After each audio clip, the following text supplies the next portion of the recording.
I kissed a complete stranger. At a bar, forced him to lie to my parents all night, and somehow he still got down on one knee and asked me to marry him. I grabbed his face with both hands and kissed him. No warning, no hello, no explanation. Just my palms on either side of a stranger's jaw and 3 full seconds of contact that I initiated completely, deliberately, and without a single coherent plan beyond the next 30 seconds of my life. When I pulled back, his eyes were wide. His beer was still sweating on the counter behind him, untouched, like he'd set it down to reach for something and never made it back. He was looking at me the way people look at car accidents, stunned, a little horrified, unable to stop. "I'm so sorry," I whispered. My voice came out steadier than I deserved. "But please, please, just play along." He opened his mouth. I saw the exact moment he decided to speak, decided to ask the completely reasonable question of what was wrong with me. And I watched that moment dissolve as he looked past my shoulder and clocked the 2 people walking toward us through the crowded bar. He went still, the way people go still when they realize they've stepped into something much larger than themselves. "Mom, Dad." I turned and smiled, and I felt like my face would crack in half. "This is my boyfriend." My mother, Patricia Chen, age 57, former litigation attorney, and the most thorough human being I have ever known, looked that man up and down with the flat, steady gaze she used to use on opposing witnesses. My father, James Chen, age 60, retired structural engineer, former competitive chess player, folded his arms across his chest and stood with his feet shoulder-width apart, which is what he does when he's preparing to take something very seriously. The stranger, this person I had ambushed without consent or explanation, looked at them both, looked at me, and then he stuck out his right hand and said, "It's so great to finally meet you both. She talks about you all the time." I felt something give way in my chest. A wall, a whole wall, just gone. My mother's eyes narrowed. "Interesting. She hasn't mentioned you once. Not your name, not what you do, nothing at all." "I wanted it to be a surprise," I said, too fast. My father looked at him. "And your name is?" The stranger and I made eye contact. Neither of us had a plan. We had nothing. We had 30 seconds of shared experience, a botched kiss, and a bar that smelled like spilled beer and fried food. "Ethan," he said. "Ethan Mercer." My father uncrossed his arms. "Just barely. Let me go back, because none of that makes sense without the 6 months that came before it. My name is Sophia Chen. I was 28 years old when that night happened. I grew up in Westfield, New Jersey, the only child of 2 overachievers who loved me completely and expressed that love almost entirely through the form of high expectations, delivered as gentle, persistent, never quite ending pressure. My father engineered bridges. My mother argued cases. Their arc of ambition was so clean it looked like it had been drawn with a ruler. You achieve, you build, you advance. That's the plan. That's always the plan. I followed it for a while. I was good at following it. Good grades, good college, acceptance to Seton Hall Law School at 23. I lasted 14 months before I walked out of a lecture on contract remedies and kept walking until I was sitting on a bench outside with no intention of going back in. I didn't tell my parents for 3 weeks. When I finally did, my mother went quiet in a way that was worse than shouting, and my father asked me very carefully what my plan was. I said I was going to design brand identities for small businesses and startups. He asked if I understood what that paid. I said yes. He said okay. And then the subject was closed, officially, in the sense that we never discussed it directly again, unofficially, in the sense that it informed every conversation we had afterward. Then I met Daniel. Daniel Okafor, 31, corporate consultant, MBA from Wharton, ambition so visible it practically had its own energy signature. He was exactly the kind of man my parents would have drafted for me if they'd been given the assignment. Polished, purposeful, impressive at dinner parties. He walked into rooms and people noticed, and my mother noticed him noticing people notice him, and somehow that translated into approval. We dated for 2 years. They loved him. Not me. They loved me, obviously, but they loved the idea of me that Daniel made possible. Sophia, who was dating someone serious. Sophia, who had made up for the law school detour by finding someone with a clear future. The problem was that Daniel didn't love the actual version of me any more than he loved the idea of himself. He said it the night he ended it. We were in his apartment, the one in Hoboken with the view of the Manhattan skyline, and he sat me down with the careful energy of a man delivering a performance review. He said I was talented, said I had a great personality, said we wanted different things. Then he said it. "I need someone more driven, Sophia. Someone who's building towards something. I don't know if that's you." I was 27. I was running a freelance design studio. I had 8 clients, a healthy bank account, and work I genuinely loved doing. I was, by any reasonable measure, building towards something. But Daniel's definition of building was narrow and specific and did not include me, and so I picked up my coat, said thank you for his honesty, walked to my car, and drove home in complete silence. I didn't tell my parents. I meant to. Every week for 2 months, I meant to. But every time I picked up the phone to call, I could feel the shape of the conversation before it started. The careful disappointment, the gentle questions about what I might have done differently, the suggestions that maybe I should call him, maybe there was still a chance, and I would put the phone back down. Then they called me. Thursday, 3 weeks before that bar. My mother asking how Daniel was, asking if we'd thought more about the future, asking in the way she asked things that always had a real question underneath the question. I panicked. panicked. He's good, I said. We're good. Actually, great. We should all get together soon, she said. Your father and I were thinking of coming into the city. Sure, I said. Definitely. We'll plan something. I hung up and sat in my apartment and stared at the ceiling for a long time. When she called the following Monday to say they'd booked a hotel in Midtown for the coming Saturday and were so excited to see Daniel again, I should have told the truth. I know that now. I knew it then, actually. But I opened my mouth and what came out was, I can't wait. He's really looking forward to it. I spent that entire week looking for an exit, a last-minute work emergency, a fake illness, something. Anything that would buy me another 2 weeks to actually have this conversation like an adult. I found nothing. And so on Saturday evening, I walked into a bar on West 46th Street, completely alone, knowing my parents were arriving in 45 minutes, and I ordered a glass of wine and stood at the bar trying to figure out how to call my mother and confess that I'd been lying for 2 months. That's when I saw him. He was standing 2 feet to my left, alone, holding a beer, looking at his phone with the relaxed energy of someone who had nowhere to be and no particular reason to rush. Dark hair, nice jacket, tall enough that I had to tip my chin up when I finally decided to look at his face. And I don't know. I don't know what I was thinking. I think somewhere in the back of my very desperate, very cornered mind, a switch flipped. A voice said, "There is one option you haven't tried yet." I put down my wine glass. I turned left, and I kissed a complete stranger. His name was actually Ethan. Ethan Mercer, just like he'd said, which was either a remarkable coincidence or the clearest sign I'd had in years that something strange and inexplicable was trying to happen. He was 30 years old, software engineer at a mid-sized company in the financial district. He'd grown up in Millbrook, New York, a town with more farmland than streetlights, and moved to the city for college and stayed because the city stuck to him the way cities stick to certain kinds of people. He told me all of this over the next 20 minutes in the back of that bar, while my parents stood 8 feet away with expressions that could have stopped traffic. My mother, Patricia, cross-examined him with the pleasant relentlessness of someone who has been deposing witnesses for 30 years. Where did he grow up? What were his parents like? Had he been in long-term relationships before? What were his 5-year goals? She asked that last one in a tone that suggested she was just making conversation. She was not making conversation. Ethan answered every question. He didn't hedge. He didn't deflect. He gave her clean, specific, honest answers in the same steady voice he'd used when he shook my father's hand. And I watched Patricia Chen, who had once made a federal attorney cry during mediation, actually relax by degree. My father asked how we met. I'd fed Ethan the latte story on the walk from the bar to the restaurant, 3 blocks and approximately 90 seconds of whispered coaching, and he delivered it with the ease of someone recalling an actual memory. "Best accident of my life," he said, and my father made a sound that was almost a laugh. We sat across from my parents at a corner table at Ottavio, an Italian place my mother had researched ahead of time and had opinions about before we even sat down. Ethan ordered a Peroni. He looked like a man who had accepted the situation completely and decided, for reasons I could not yet understand, to commit to it. My mother folded her napkin. "Tell us about yourself, Ethan, the real version." And he did. Not a performance, not a sales pitch. He talked about growing up in a house with 3 older brothers and a father who coached Little League long after the kids stopped caring about baseball. He talked about the engineering degree he'd gotten and the pivot into software that felt like a betrayal and then felt like the most natural thing in the world. He talked about living in 4 different apartments in Manhattan before finally settling in one in Chelsea that had a terrible shower and a roof he could access on clear nights. I was watching a stranger build a life in real time, from scratch, for an audience of 2 skeptics, and somehow it felt more real than most things I'd actually lived. Then my father leaned forward and the table went still. "What are your intentions with our daughter?" I choked on my water. Actually choked. My father waited with the patience of a man who has asked this question before and intends to wait as long as it takes. "Dad, it's a fair question." Ethan didn't flinch. He didn't laugh nervously or look to me for rescue. He picked up his beer, set it back down, and looked at my father with the complete straightforwardness of a man who had decided honesty was the only way through. "My intention is to make her happy," he said. "That's it. That's all I'm focused on right now." My father studied him for a long, unblinking moment. My mother watched my father watch Ethan. The whole restaurant seemed to hold its breath. Then my father nodded. "Good answer." I gripped the edge of the tablecloth to keep my hands from shaking. We built an entire relationship out of nothing over the next 2 hours. A movie we'd supposedly seen together at the AMC on 42nd Street. Ethan named a film I'd mentioned loving on the walk over and described a scene with a specificity that made my mother lean forward. A restaurant in Brooklyn with terrible service and transcendent short ribs. A story about Ethan trying to cook a birthday dinner for me. Something involving a smoke alarm and a very confused neighbor and a pizza order that arrived before the fire department left. My mother laughed at that one. Actually laughed with her head thrown back, the way she only laughs when something catches her fully off guard. I thought, this is the most successful evening of my entire life, and it is built entirely on fiction. Then my phone rang. I looked at the screen and felt the blood leave my face so fast I went lightheaded. Daniel. His name on the screen at 8:47 p.m. while I was sitting with my parents and the stranger pretending to be the boyfriend I'd invented to replace him. "Excuse me," I said. Work call. I'm so sorry. I walked to the front of the restaurant on legs I could barely feel and pushed through the door into the cold November air and answered. He didn't waste time. He'd gotten engaged 6 weeks ago. A woman named Candace, a corporate attorney at a white shoe firm in Midtown. Highly ambitious, very accomplished, the kind of person he'd apparently been looking for all along. He wanted me to hear it from him before I saw it on Instagram. He thought that was the right thing to do. He hoped I was well. I stood in the doorway of that restaurant, holding the phone against my ear, watching through the glass as Ethan said something that made my father laugh. A stranger, sitting with my parents, telling stories about a life we'd never shared, while the man who said I wasn't driven enough announced his engagement to someone more of everything. I went back to the table and picked up my wine glass with a hand I had to concentrate to keep still. Ethan's eyes found mine immediately. He said nothing. He just shifted slightly so his knee was against mine under the table, a small and steady point of contact, and somehow that was enough. Everything okay? He asked quietly, when my parents were briefly distracted by the dessert menu. Fine, I said. Just work. He looked at me for half a second longer than necessary. He knew I was lying, and he chose to let me keep it. By the time dessert arrived, we had constructed something that felt, in the candlelight and warmth of that corner table, almost real, almost possible. My mother talked to Ethan about a documentary she'd watched about urban planning. He had an actual opinion about it. My father asked about a project he was working on, and Ethan explained it in terms my father, a structural engineer who understood load-bearing systems and the architecture of complex things, found genuinely interesting. The check came, and Ethan reached for it without being asked, and my father argued for it with the half-hearted energy of a man who expected to lose and was relieved to. I watched this small pantomime play out and felt something I hadn't felt all evening. Guilt. Not because I was lying. I'd been lying for 2 hours and the guilt had been manageable. What I felt now, watching Ethan hand his card to the waiter without hesitation, was guilt about him, about what I'd done to him. He hadn't signed up for any of this. He'd been having a beer at a bar on a Saturday night, and I'd kissed him and handed him a role in a play that was entirely of my own creation, and he'd performed it, not just competently, but beautifully, and he hadn't asked for a single thing in return. Outside on the sidewalk, my parents said their goodbyes. My mother hugged me first, then turned to Ethan with an expression I hadn't seen her direct at a man I'd brought home before. Warm, actual. She pulled him in and said quietly, but not quietly enough, I'm glad Sophia has someone who makes her happy. My father shook his hand, long and firm. Take care of her. I will, Ethan said. And then they were in a cab and the cab was gone, and Ethan and I were standing on the sidewalk in the November cold, two strangers who had just survived a very elaborate joint hallucination. I cannot believe we pulled that off, I said. My voice came out unsteady for the first time all night. He looked at me, not angry, not proud, just present, grounded. Your parents are terrifying. I know, I'm sorry. I'm so sorry. I didn't plan that. I don't know what I was thinking. Why did you need a fake boyfriend? He wasn't accusing me. He actually wanted to understand. What was so bad about telling them the truth? I let go of the breath I'd been holding for 3 hours. I told him. The law school withdrawal, the freelance studio, the 2 years with Daniel, the breakup, the silence, the panic call, the lie compounding into a bigger lie until I was standing in a bar looking for a way out and finding one in the form of a stranger with a beer and a very forgiving disposition. He listened to all of it. He didn't interrupt. He didn't fix it or reframe it or offer a solution. He just listened, which was the thing I had needed for months from people who were supposed to know me. So instead of telling them you'd broken up, he said, you invented a new boyfriend and recruited a stranger to impersonate him. When you say it like that, it sounds completely insane. Because it is completely insane. He was quiet. Then, can I buy you a drink? A real one this time? We walked back to the bar. The thing I hadn't expected was how easy it was. Not the lying. That had been an adrenaline-fueled act of survival, held together by improvisation and Ethan's extraordinary composure. What I hadn't expected was how easy it was to actually talk to him. There was no performance left. We'd burned through all of it over 2 hours and pasta and my father's interrogation. And now we were just two people at the end of a bar with nothing left to pretend. I told him about dropping out. Not the version I told people, the carefully curated version about following my passion and trusting my instincts, but the real one. The fear in the lecture hall, the bench outside, the weeks of not telling anyone, the weight of watching my parents' faces reorganize themselves into the expression they used for things they were learning to accept. I told him about the freelance years, the clients who paid late and the ones who didn't pay at all, the startup that used my entire brand identity and then folded without sending the second check, the year I made $31,000 and called it a success because I was paying my own rent and doing work that felt like mine. I told him about Daniel, the 2 years, the apartment with the skyline view, the breakup delivered like a performance review, the word driven used as a weapon, directed at someone who had built something from nothing and hadn't asked for anyone's approval. And then I told him about the phone call, about standing in the doorway while Daniel announced his engagement to someone better, watching through the glass as Ethan laughed at something my father said. Ethan put his beer down. He looked at me for a moment in the way people look at things they're trying to understand fully before they respond. Sounds like you have a track record, he said, of making choices for yourself instead of for for them. I stared at him. Nobody had ever said it like that. Not like an accusation, not like a consolation, just like a fact, a clear, neutral, accurate fact. Most people would call that running away, I said. Most people would be wrong, he said. At 11 o'clock, neither of us moved to leave. This was fun, I said. The dinner part was a nightmare, but this part was actually really good. We should do it again, he said, without your parents. I looked at him. Are you asking me on an actual date, given how we met? Maybe. That's profoundly strange. Extremely strange, he agreed. But also kind of right. I gave him my number. He texted immediately. Hi, it's your fake girlfriend. He saved it and wrote back within 30 seconds. Hi, it's your fake boyfriend who wants to be your real boyfriend. I read it twice. Then I looked up at him across the bar, this person I had kissed without permission 11 hours ago, and then spent the rest of the evening pretending to love, and something moved in my chest. Something quiet and unexpected and very specifically located. We left together. He stood on the sidewalk and watched me walk to my car, and I looked back once, which I didn't plan to do. I drove home replaying everything. The dinner, the sidewalk, the bar, the text. My phone buzzed. Made it home. Your parents didn't follow me. I laughed. Actually laughed for the first time all night, alone in my apartment in the dark. Then my phone buzzed again. Not Ethan. Daniel. Sophia. We need to talk. It's not just the engagement. There's something else. Something about tonight. Please call me. I set the phone face down on the nightstand. I lay in the dark and stared at the ceiling and thought about Ethan's knee against mine under the table. The way he'd said my intention is to make her happy with the complete stillness of someone who has decided to tell the truth. I went to sleep without calling Daniel back. He called again on Sunday morning, twice. Then a text that said, "It's important, Sophia. I need you to know what happened." I sat with my coffee and thought about it. The old version of me, the version that had existed for the entirety of my relationship with Daniel, would have called back immediately, would have wanted to know, would have been afraid of what not knowing might cost her. Instead, I called Ethan. He answered on the second ring. "Daniel called twice this morning," I said. "He says there's something I need to know about last night."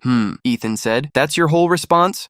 Do you want to know what he has to say?" I thought about it, really thought about it, which was something the old version of me hadn't been great at. "Not really," I said. "Not yet, maybe not ever." "Then don't call him back." That simple? That simple. We got coffee that afternoon. A place in the West Village, small, warm, mismatched furniture, the kind of place that asks nothing of you. We sat for 3 hours and I told him things I hadn't told anyone. Not because he pried, because the space he made was the kind you could actually fill. He told me things too. About his brothers. About a relationship in his mid-20s that had ended badly. The kind of badly that takes years to fully understand. About the night he'd looked around his life and realized he'd built something structurally sound but not particularly warm, and decided that needed to change. "Is that why you were alone at a bar on a Saturday night?" I asked. "I was getting a beer," he said. "I wasn't lonely." "I was." He looked at me. "I know." Our first real date was the following Friday. A restaurant in the East Village, nothing too formal, because he understood instinctively that formal would have been wrong. He wore a jacket I recognized from the bar. I wore the same coat I'd had on the night we met because I thought it might make him laugh, and it did. We talked for 4 hours, and the check came and he paid it, and I didn't argue, and we stood outside on the sidewalk in the same November cold, and this time when he looked at me there was no pretense between us. No role, no audience. He kissed me. An actual kiss, slow and deliberate, nothing like what I'd done to him in the bar, and it was better than anything I'd staged. On the walk to the subway, he said, "You should tell your parents." "I know. Soon. I know. Because if we're going to do this for real," "I know," I said. "I will." Daniel's secret reached me 2 weeks later. Not through him, but through my college roommate, Maya, who had grown up in the same social circles as Candace, Daniel's fiancée, and who texted me on a Tuesday afternoon with 3 question marks and a screenshot. It was a direct message exchange on Instagram. Daniel's account, private, but the conversation had been screenshotted by someone and passed through enough hands to reach Maya, who had enough sense to know I needed to see it. The conversation was from 3 months ago, before his engagement, before, technically, our breakup, though Daniel had already been in contact with Candace for at least 6 weeks by then, based on the timestamps. He'd been seeing her while we were still together. I sat with that for a long time, longer than I expected to. I turned it over and looked at it from every angle, the way you do when you're trying to decide how much something should hurt. The conclusion I came to was this. It hurt less than I would have predicted. Not because it didn't matter, but because somewhere in the 2 weeks since that bar, I had quietly, without announcing it to myself, let go of Daniel. Not the hurt, that was still there, somewhere, but the grip, the need to understand, the hope that his version of things was the honest one. He'd called me not driven enough. He'd framed our breakup as a values mismatch. He'd called that Saturday night to announce his engagement with the careful decency